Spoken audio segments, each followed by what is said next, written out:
Every year, thousands of Brits leave the UK in search of a dream in Europe. Look at that sunrise now, beautiful. I could almost die and go to heaven, and this is what it would be like.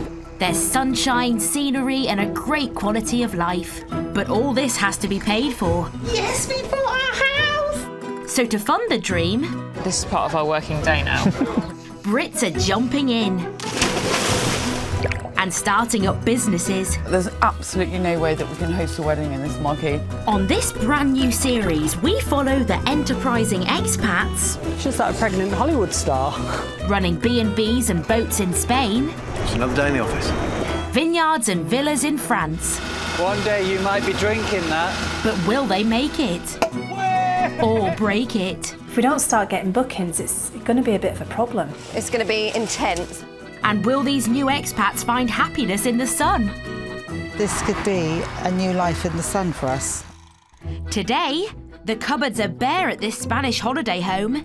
There's no cups or plates. There's not even any cutlery. None of that was in their budget at all. No, I know. 2 French restaurateurs face their biggest ever service. Logistically, getting 80 people's meals out fast is really going to stretch us. And there's a tough booking at the kite surfing school.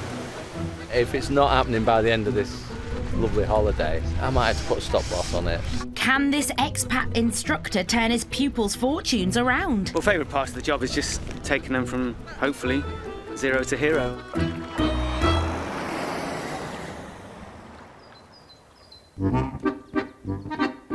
The Dordogne in southwest France.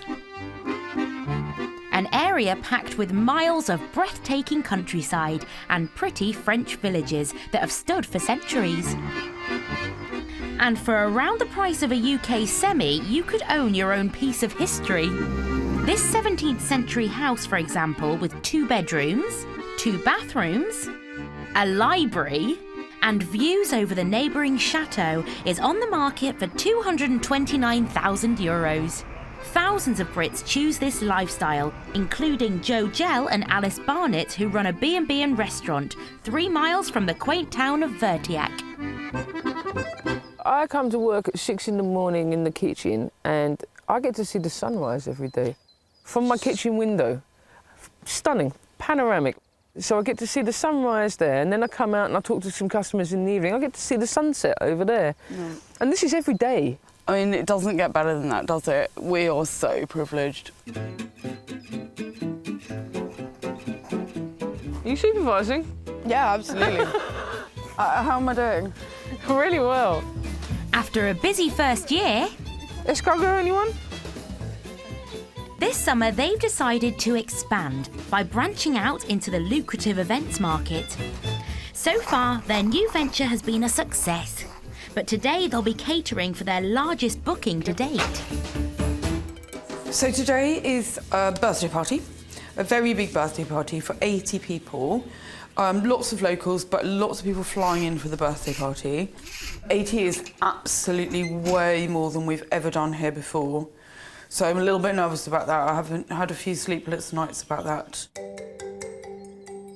There's 78 people. Well, obviously we'll go for 80, yeah? Yeah, we'll go for 80. Yeah. Joe has a larger team for the event, but the kitchen is still relatively small. So getting 300 dishes ready for a party in 4 hours' time will be a huge challenge. We've got some canapes, so we've got some mini croque monsieurs. What's the other one? I've made some blinis to make some... oh, there you go, blinis with...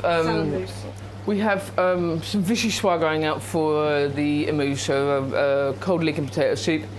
Then we have our starter. It's going to be the onion tart. Not quite done yet, but apparently we've only got 24 and it's almost 4 o'clock, so yeah, just panicking a little bit.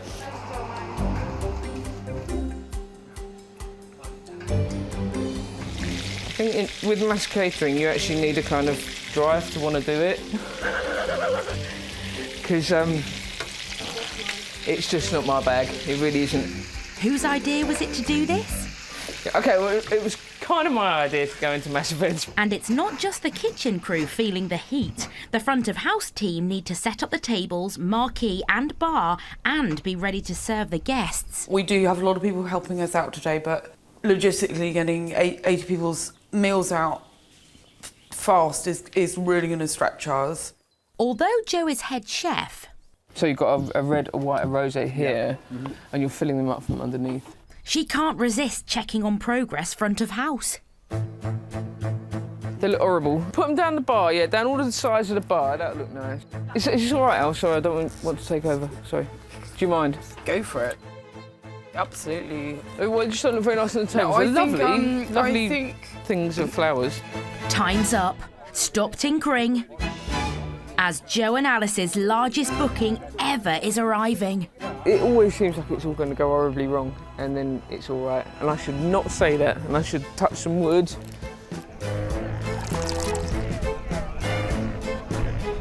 We've got some little croque monsieurs here.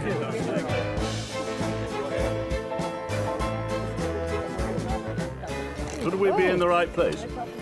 Are you in the right place? I don't know. Are you gate crashers? I don't know. Guests have flown into France especially for this birthday party.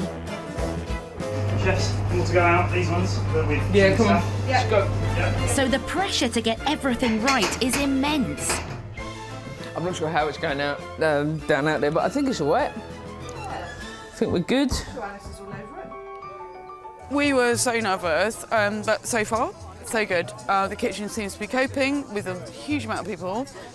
Everybody seems to be having a really good time. So for our first massive event, so far so good.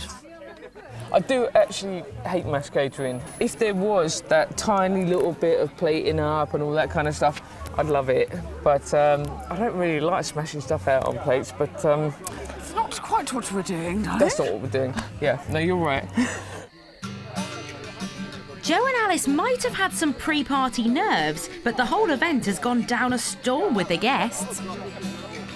I've not thought about having a do here, but I was thinking we're coming up for something special in a few years' time. Maybe we'll ask Alice and Joe to do it. It just works so hard, and it's a delight. It's a great joy to come here. It's the most fabulous food you can have. It's a magical setting, it's relaxing and it's lovely, and it rather sums up our life in France. The next day, after an exhausting 18-hour shift, there's little time to reflect on the party's success, as there's even more to come today. Joe decided to take 2 party bookings on the same day. Fine. What could possibly go wrong? 2 different parties on the same day. 1 toilet. I didn't think about that.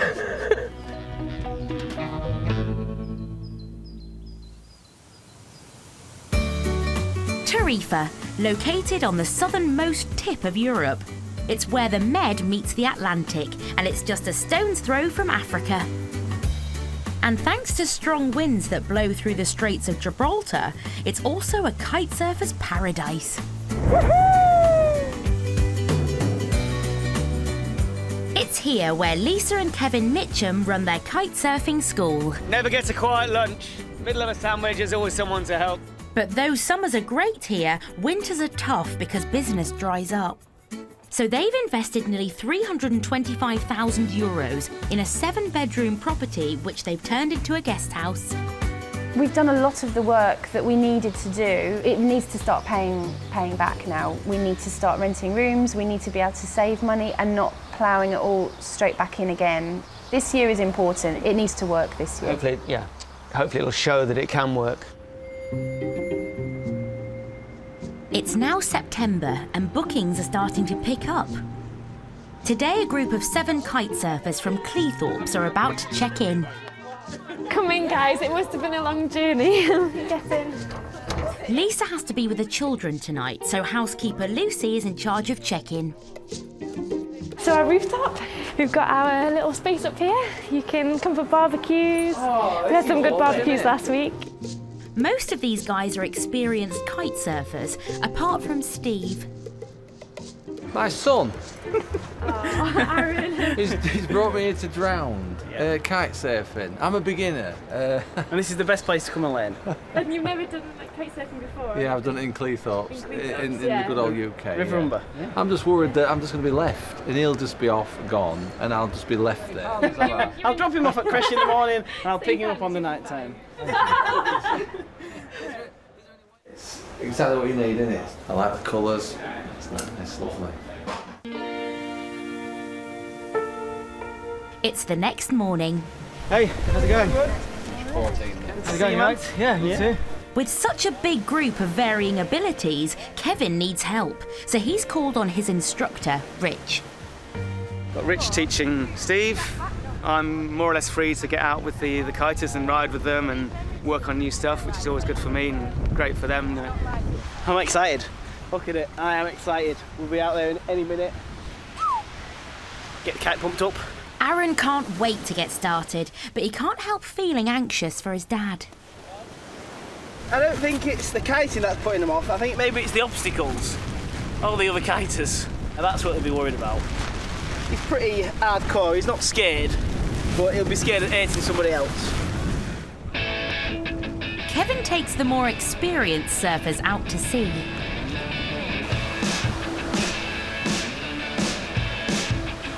Leaving Steve... This is power. This is making power, look. With the bar. In Rich's expert hands. We can make power, okay?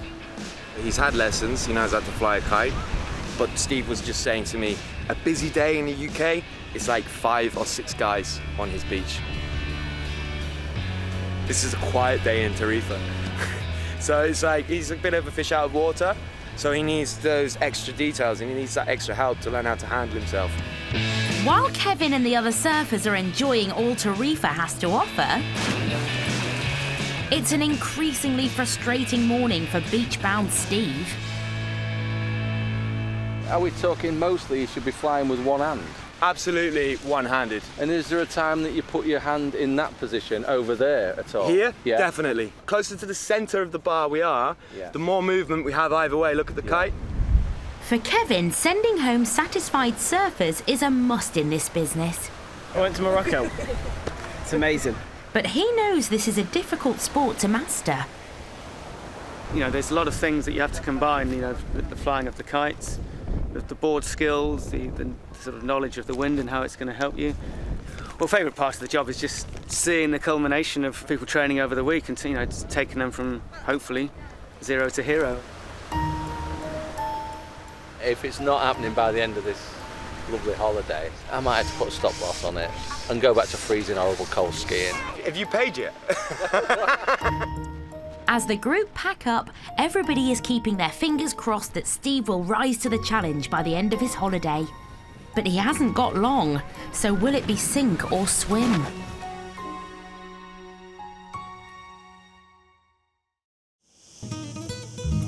Andalusia in southern Spain. It's one of the most popular areas in the country for Brits to relocate to, drawn by the sunshine and laid-back lifestyle. A move here needn't cost the earth. For around 150 grand, you can pick up a 2-bedroomed apartment with a roof terrace and communal pool with a stunning view over the Med. But it also attracts those with more cash to splash. The pretty village of Frigiana is a mecca for the moneyed. And it's the new home for Donna and Derek Riseborough. They do call it Millionaire's Row because they are beautiful. Every single villa is individual and they're all behind these security gates and everything. You can almost smell the money as you're driving down. It is absolutely the best street in the whole area. But the couple who moved from Fife aren't exactly millionaires. Do you fancy a brew? I'd love a cup of tea. They're renting this fully furnished €1.5 million villa for €30,000 a year. They will live upstairs while renting out the downstairs to holidaymakers.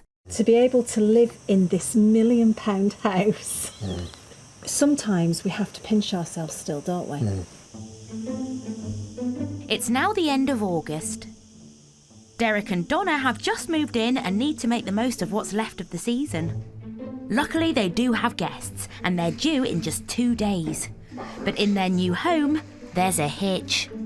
Deke, there's nothing in the cupboards. There's no cups or plates. There's not even any cutlery. There's no pots and pans either? No. I feel a list coming on. So we're going to need a microwave. We need like corkscrews and spatulas, and none of that was in their budget at all. No, I know. That's going to be about €500.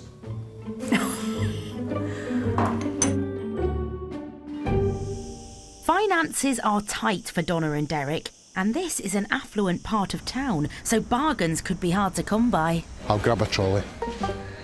€6? I'm not paying €6 for a blooming egg slice. Colander, €7.50. Yeah. Stop showing me expensive things. We're not buying them. You're wasting time. I'm just not prepared to pay that. Time to move on and find a cheaper shop. Trolley each. Yeah. €2? They're all right, aren't they? Bargain. Kerching. That's about 30 cents a glass. €2. You can't beat it. Look, €2. How much is that? $3.95. $1.95. $1.95.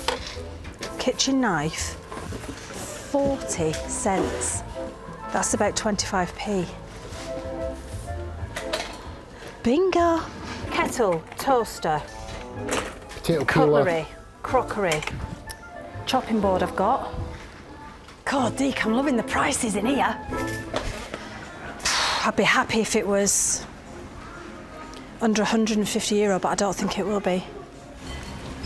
And the secret of great budgeting is always having a firm handle on how much you're spending. I reckon it could be €90 to 100. Yeah, we'll be about thereabouts. OK, that particular skill might need a little honing. Ouch.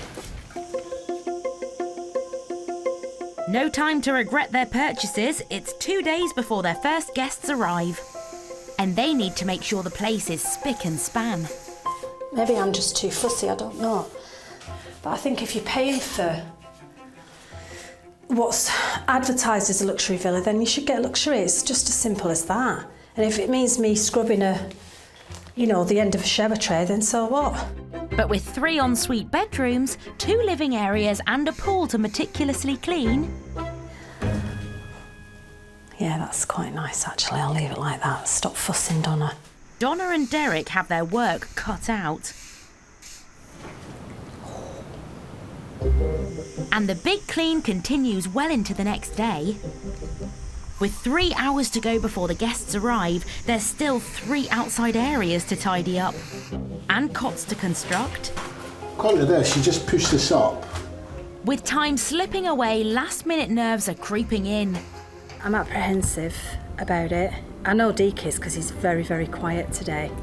So I know he's a bit nervous. But Derek has more pressing matters on his hands.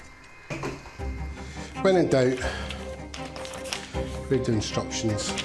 But eventually, with minutes to spare, cot construction is complete. Done it. I'd want to stay in here myself. It's looking good. And in the nick of time. Hello! We're here, Deke. Let's hope their first ever guests are impressed. Hola! Hola, good, Roberto. yeah. Hiya, nice Spanish way. How'd you get 2?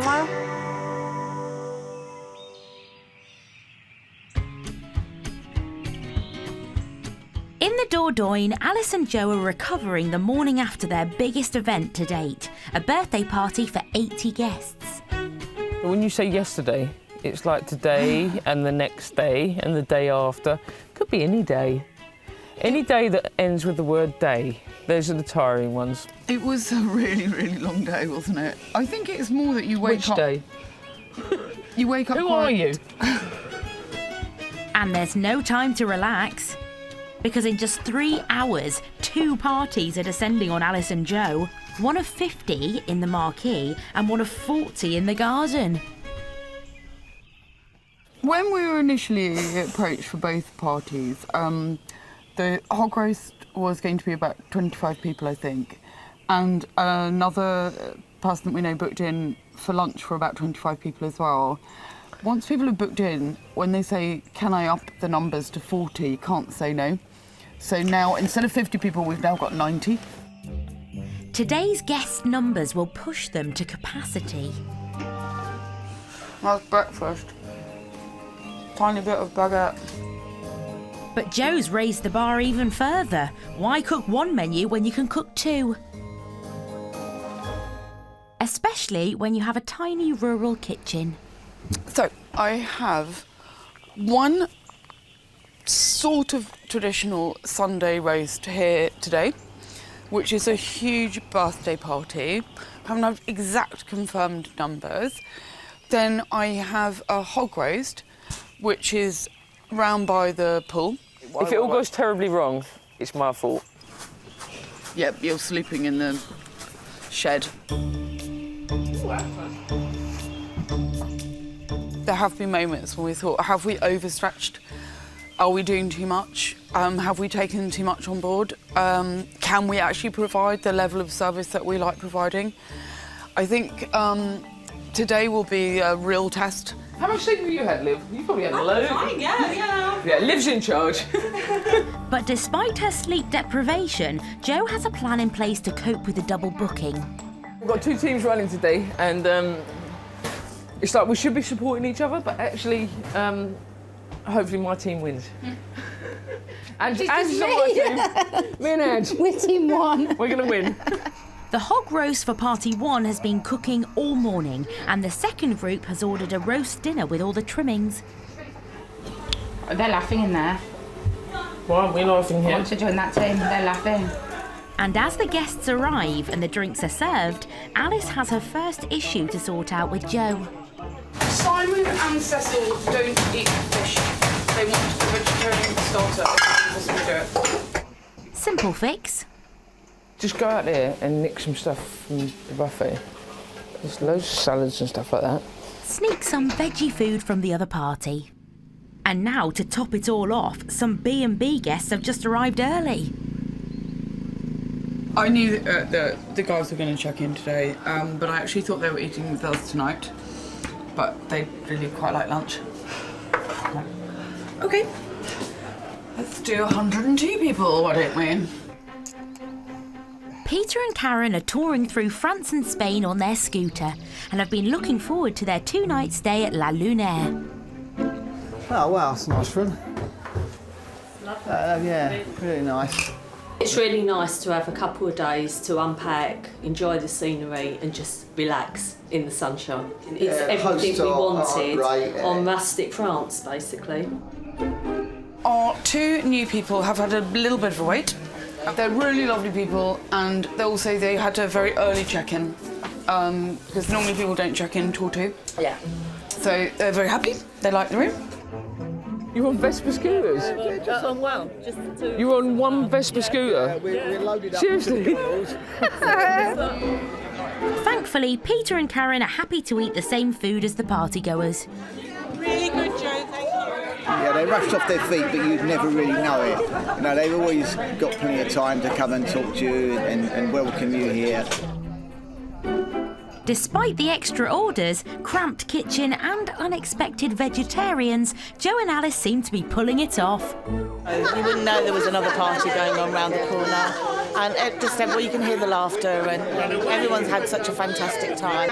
The pork was absolutely fantastic. The crackling was great.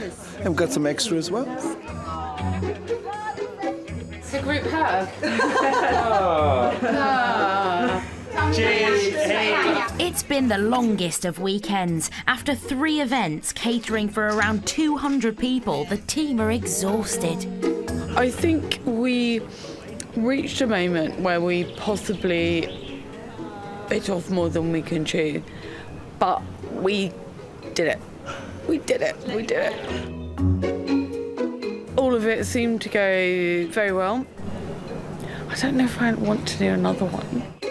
But with the core B&B business and a busy restaurant to manage alongside these large-scale events, Oh my God, pregnant. Can Joe and Alice keep up the momentum with 3 months of the summer season ahead?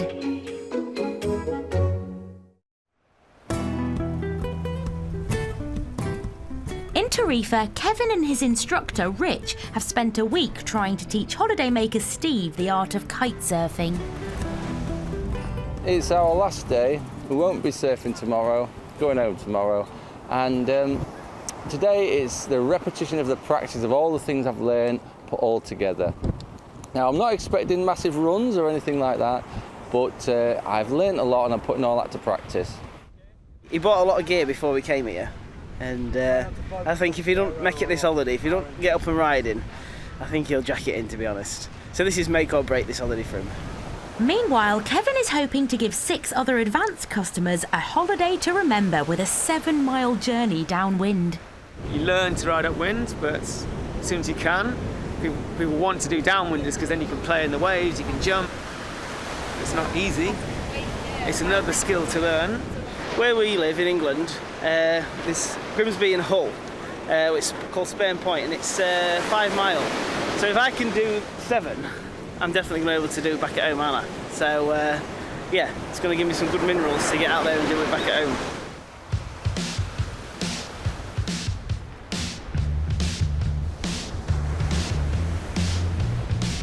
As the advanced kiters disappear into the distance,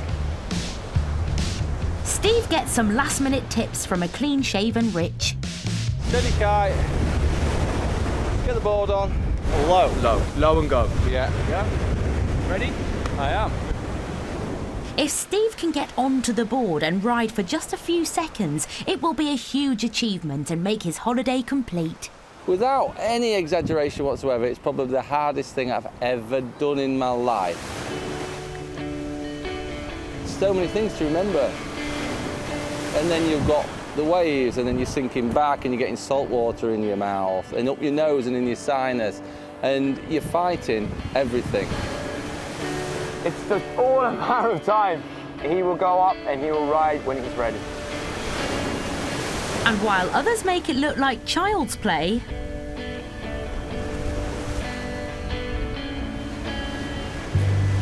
it's yet more frustration for Steve. 1 or 2 more little elements and then we're there. He's not prepared to give up yet, though.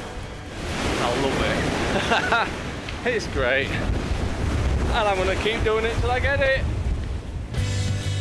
After 3 hours in the water... Come on, you're so close. Steve's perseverance finally pays off. He's up, he's up, he's up! He should be proud of himself. Just satisfied, you know, it's like a nice end to a week. It's coming together. I'm on my own now. I can actually be safe with a kite on my own, and I can just practice and practice and practice up and down beautiful Cleethorpes Beach. At the other end of the beach, Steve's son Aaron has also had a thrilling day. Best trip I've ever had. Absolutely amazing. Really is. Exhilarating. As the sun sets, Kevin's wife Lisa joins him on the beach. I got a nice 10 minutes, so I'm happy with that. Good. 10 minutes every 2 months. I know. This has been a dream week. 7 kite surfers booked in for lessons and staying at the guest house has brought in some much-needed income. If you're into surfing, come here, you've died and gone to heaven. It's just beautiful. But there's no doubt it's been a tough season. Kevin and Lisa need to decide whether they're earning enough to secure their future, because they don't want their dream life to end. Living here is just, gosh, I don't really know how to describe it. I think it's quite a special place, really. We love it.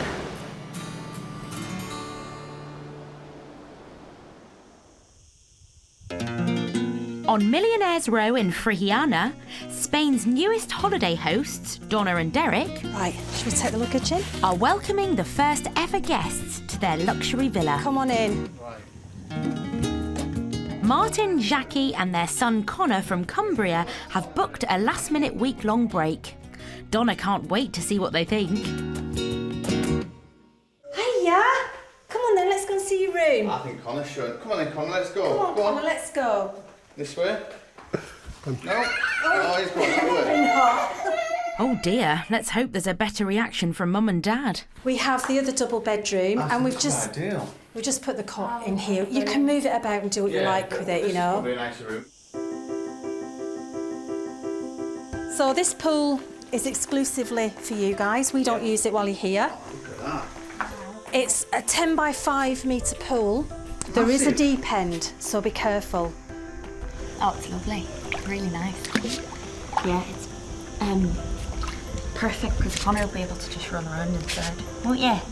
Just let me know if you need anything, okay? Brilliant, thanks, Donna. But listen, most of all, have a great holiday here. We'll try our best. Okay? Yeah. It's the law. Is it?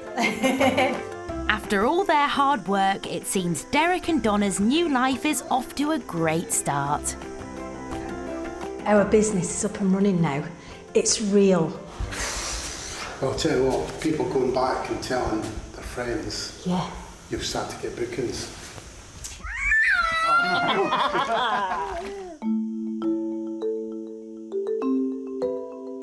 A few days later, Donna and Derek have decided to celebrate the launch of their new business.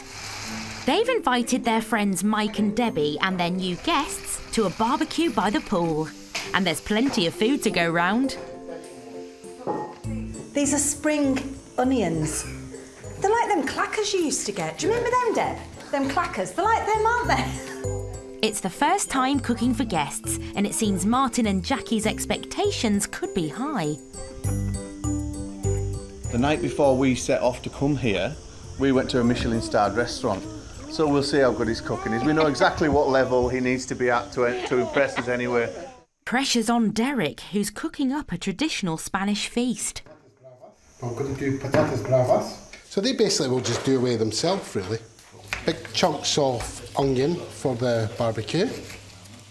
The little onions I will put in the paella, so not waste anything. Derek seems to know his way around the cuisine. His kitchen hand, however, less so. Just a dash of Worcestershire sauce. Yeah, just a dash. No! You asked me how to make the tomato sauce. Oh, you've ruined it, that's it. I have not ruined it. Right. Get out! Right, Worcestershire sauce. You've even put that in it. Hang on. It's not a disaster. What's wrong with that? This is why I don't cook. The food costs Derek and Donna €90, but is at a discounted rate to their guests tonight. In the future, however, it's a service they could charge more for.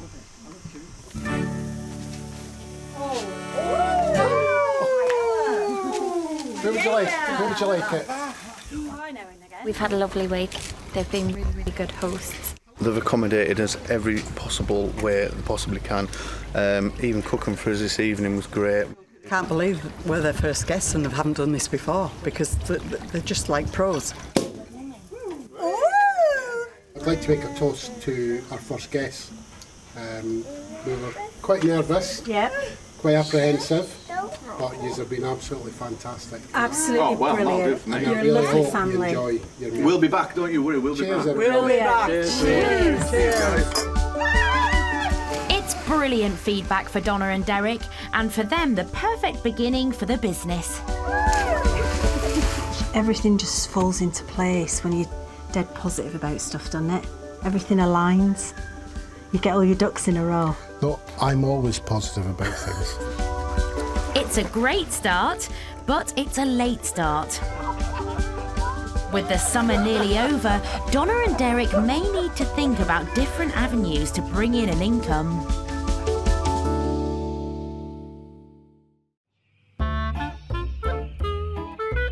At Alice and Joe's restaurant and B&B in the peaceful French countryside, it's several weeks since they hosted 2 parties on the same day. Yeah, we're trying to set up for rather more people than we thought we had. On a Monday, we were on 23, I think, and we've gone up to about 120. So, yeah, we'll be fine. Tonight's event is the most ambitious yet because they're holding a battle of the bands. We've got 5, possibly 6 bands tonight. Don't think there's a stitch of furniture in our house, at the restaurant, anybody's house actually. Just like every single chair that man has created in this whole area is going to be in there. Yeah, we've never done it before, so it's always something new, isn't it, Jodie? Every day's a new day. Should we do a big, sort of long, I'm not going to say cramped, but if we can do another 45 down here, is that all of our trestles, sir? Yes. Oh. So we're going to have to make some tables. Okay. But it seems Alice isn't quite as convinced with Joe's ambitious plan. It's completely out of my normal comfort zone, that's for sure. So you're going to go your way, aren't you, Jodie? I just prefer running our little restaurant and our little B&B. This could be a lucrative event. Tickets are priced at €25 per head, plus there is also a cash bar. It'll be great atmosphere, it'll be really good fun. Do I sound like I mean it? I mean it. But satisfying over 100 customers at their own mini music festival isn't the only focus for Alice today. 4 hours before the Battle of the Bands is due to start, the latest B&B guests have arrived. Liz and Jeanette from Glasgow and their dog Mocha are here for 4 days. Oh, we'll get to know each other, you're gorgeous. I'm Alice. Hello. Really nice to meet you, welcome. Thank you. Yeah, brilliant. This is gorgeous. Oh, brilliant. And obviously this is the bathroom. It's lovely. Oh, perfect. Beautiful, cool, fantastic view. Mocha likes it, so what more do we want? But how do these guests feel about having their peace disturbed with tonight's event? We were delighted to discover that there was a big music thing coming on tonight and a fantastic way of arriving. So yeah, really looking forward to it. But while the guests are sorted, another problem hits Joe and Alice. It's a couple of hours. I've just put something on social media to try and get any more bands because we've just had 2 bands cancel. One band only just got together and then they fell out within 1 week, so that was good. And yeah, the other one just changed their minds. But it's quite nice when they do it 2 hours before. So we're a little worried now. But Chantal said that she'll do a number if we get really low on people. Even though they've now found another band, Joe's still feeling nervous. We've one more stepped in, I think. So we're, I think, up to 5. Originally we had 6. But yeah, I'm just a bit worried about how that's going to be. Have Joe's ambitions taken them too far out of their comfort zone?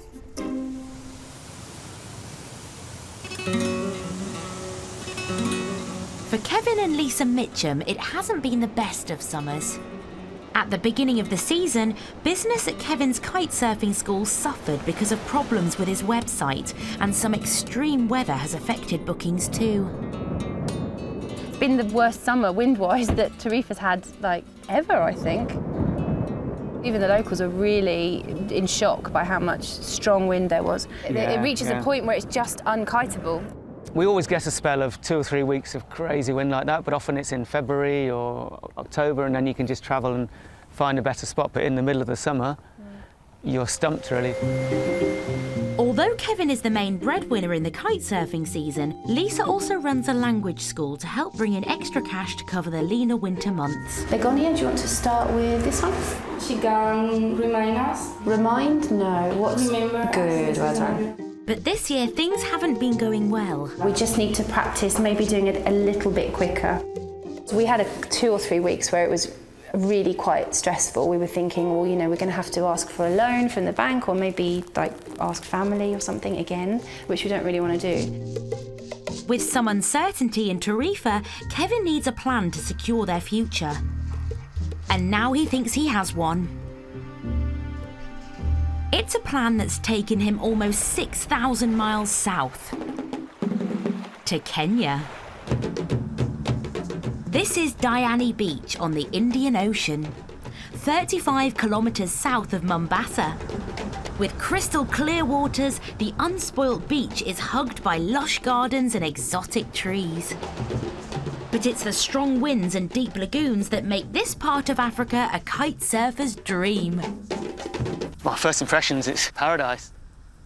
I'm hoping to put a holiday package together for my customers. I'm over here to learn about the destination itself as a kite surfing spot, what potential there is, but also as well, of course, how easy it is to travel here, what options we have in terms of accommodation, just what the general vibe is around here, you know. Just to get over here just for a few days and see another part of the world and potentially have this new arm to the business, it's unbelievable.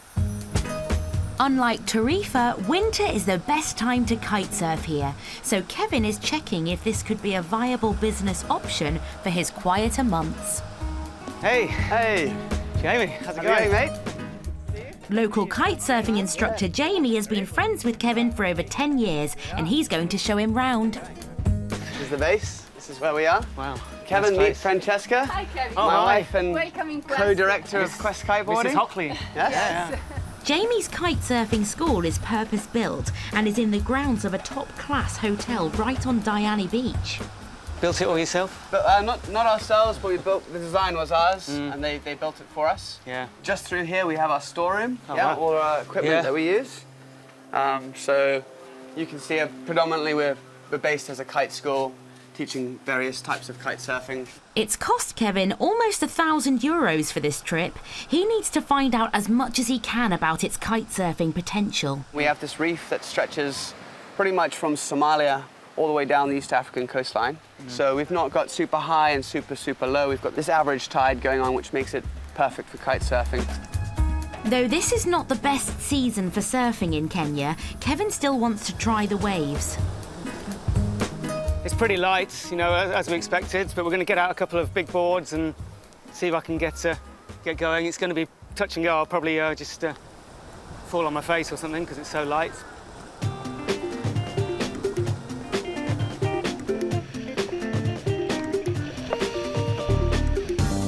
And although the location is stunning,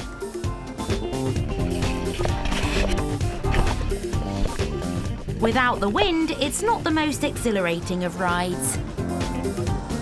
It's good to get in the water, feel it. It's really warm, but I knew nothing much was going to happen. While the surfing's a disappointment, Jamie has another treat up his sleeve. All right, my love? Watching the sun go down at one of the area's most stunning beaches. My clients will be happy to come. From what I've seen so far, it's pretty special and very different to Europe, of course. So part of the idea of doing something like this is to run a real adventure. So the setting's a hit, but Kevin still would love to experience the full-on kite surfing. It would be lovely to get out on the water, just kiting board shorts, you know, beautiful hot water, which we don't get at home. So if that happens tomorrow, there's a slight chance it's going to be stronger, it'd be fantastic. If the wind doesn't pick up tomorrow, then his 12,000-mile round trip could be a big disappointment.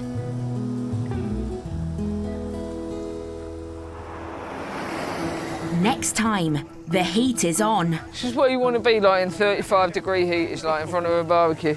As Joe and Alice attempt another massive event. This is the last time we'll cater for 80 to 100 people over the summer.